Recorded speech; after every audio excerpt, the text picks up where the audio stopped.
नमस्कार मित्रांनो, मी प्राध्यापक विनायक ठाकूर, कृषी तंत्र निकेतन देवगड या युट्यूब चॅनलमध्ये तुमचं सगळ्यांचं मनापासून स्वागत. मित्रांनो, आज आपण खुंटी कलम आणि त्या संदर्भात प्रश्न आपण विचारूया. शेतकऱ्यांच्या मनात जे जे प्रश्न आहेत त्या प्रश्नाचं उत्तर आपण घेणार आहोत. खुंटी कलम कसं बांधायचं, कुठल्या महिन्यात बांधायचं, कशा पद्धतीने बांधायचं, काय काय काळजी घ्यायची, या संदर्भात संपूर्ण ज्या तुमच्या मनातल्या प्रश्न आहेत त्या प्रश्नावर आज आपण चर्चा घेणार. हा व्हिडिओ तुम्हाला नक्कीच आवडेल. सर, खुंटी कलम करणं कोणत्या महिन्यात योग्य ठरेल? तर मित्रांनो, खुंटी कलम हे तुम्ही वर्षभर करू शकता, पण त्याचा उत्तम जो सीझन आहे तो श्रावण, म्हणजे ज्याला आपण ऑगस्ट म्हणतो. आणि ऑगस्टमध्ये काय असतं की 65% आर्द्रता आणि साधारण 30 ते 32 डिग्री सेल्सिअस तापमान, आणि हे ज्यावेळी मिळतं त्यावेळी तुमची खुंटी कलम उत्तम प्रकारे जगतं. पण लक्षात घ्या, तुम्ही जर समजा हे वातावरण वर्षभर दिले तर मे महिन्यातही बांधू शकतो, पण त्याच्यावर खर्च जास्त येतो. म्हणून आपण शक्यतो खुंटी कलम हे ऑगस्टमध्ये बांधायचं, म्हणजे श्रावणमध्ये. तर माझा असा प्रश्न आहे की खुंटी कलम तयार करण्यासाठी रायवळ कलमाचा कमीत कमी व जास्तीत जास्त वय किती असावे? तर खुंटी कलम तयार करण्यासाठी रायवळ जे रोप तुम्ही निवडताय त्याचं वय किमान 2 वर्ष असावं. कारण 1 वर्षाचं जर पोचलेलं रोप नसेल आणि आपल्या मनगटा एवढं जाड जर नसेल तर त्याच्यावर ग्राफ्ट करणं जरा कठीण पडतं. म्हणून किमान 1.5 ते 2 वर्षाचं रोप आपण वापरू शकतो. आणि जास्तीत जास्त मी 25 वर्षाच्या झाडावर केलेलं आहे. काही वेळा मी 40 वर्षाच्या झाडावर करून सक्सेस केलेल्याची पण माझ्याकडे उदाहरण आहेत. पण 25 वर्षापर्यंत तुम्ही ग्राफ्टिंग करू शकता, जेणेकरून त्याची साल जी आहे ती सहज निकळता येईल, किंवा कॅम्बियम चांगले ऍक्टिव्ह असतील. अशा स्थितीत ज्यावेळी कोड असतं त्यावेळी तुम्ही खुंटी कलम करू शकता, आणि ते केलेलं कलम तुमचं 100% जगतं. सर, खुंटी बांधणी झाल्यावर किती दिवसात पालवी येते?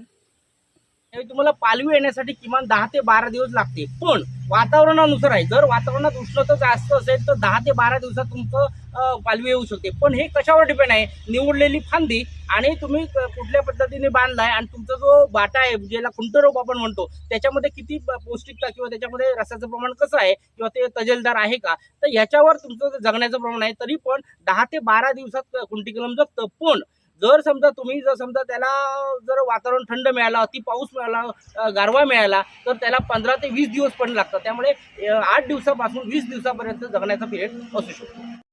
सर, खुंटी कलम हे कोणकोणत्या झाडावर केलं जातं आणि कसं करावं लागतं, बरोबर, याविषयी माहिती द्या. ओके. बघा, खुंटी कलम हे तुम्ही बऱ्याच झाडांवर करतो. त्यामध्ये आंब्यामध्ये आपण करतो, काजूमध्ये पण होतो. पण ही मेथड काजूमधली सक्सेस रेट कमी असल्यामुळे लोक करत नाही. पण आंब्यामध्ये जर तुम्ही खुंटी करायचं असेल तर तुम्ही हापूस त्याच्यावर बांधा, केशर बांधा, रत्ना बांधा, नीलम बांधा, अशा वेगवेगळ्या प्रकारच्या खुंटी कलम बांधून तुम्ही सक्सेस करू शकता.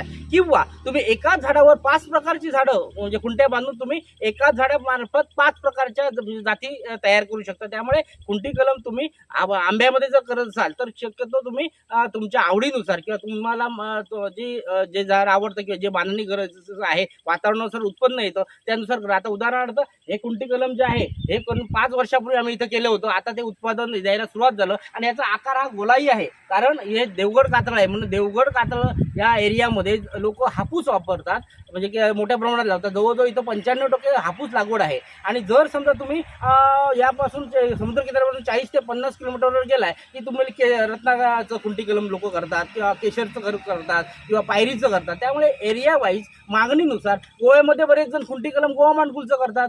मध्य महाराष्ट्रामध्ये खुंटी कलम करताना ते केशरचा वापर केला जातो, किंवा बेळगावमध्ये खुंटी कलम करताना पायरीचा वापर करतात खुंटे मारण्यासाठी. अशा एरिया वाईज आवडीनुसार लोक खुंटी कलम करतात. श्रावणमध्ये आपण कलम करतो त्यावेळी जर पाऊस असेल तर आपण वॅक्सचा वापर करतो. वॅक्स म्हणजे मेण, म्हणजे जे लाकडामध्ये लांबी भरतो त्या लांबीचा वापर करून आतमध्ये पाणी जाऊ नये म्हणून आपण त्याला वॅक्स लावतो. आणि दुसरी गोष्ट अशी आहे की आपल्याला जर ह्युमिडिटी मेंटेन करायची असेल तर त्याला वरती पॉलिकॅप टाकतो. पॉलिकॅप टाकल्यानंतर ह्युमिडिटी चांगल्यापैकी मेंटेन होते, त्याचप्रमाणे उष्णता चांगल्यापैकी मेंटेन होते, आणि मग लवकर कलम फुटतो. म्हणजे 8 ते 10 दिवसात कलम फुटायला सुरुवात होतं. फुटल्यानंतर अशा पद्धतीने आपल्याला दिसायला सुरुवात होतं. मग आपण ही पिशवी वरची काढून टाकायची, आणि तदनंतर आपलं कलम सेट होतं. कलमाला आलेली पालवी डार्क हिरवी झाली की तदनंतर आपण कलमाच्या बांधलेल्या जोडाच्या किंवा जे ग्राफ्ट आहे त्याच्या वरच्या भागाला खास टाकतो, आणि तदनंतर 8 ते 10 दिवसात पूर्ण झाड तोडून टाकतो. ही तोडण्याची क्रिया जर केली तरच तुमचं कलम चांगल्यापैकी वाढतं आणि चांगलं सेट होतं. धन्यवाद.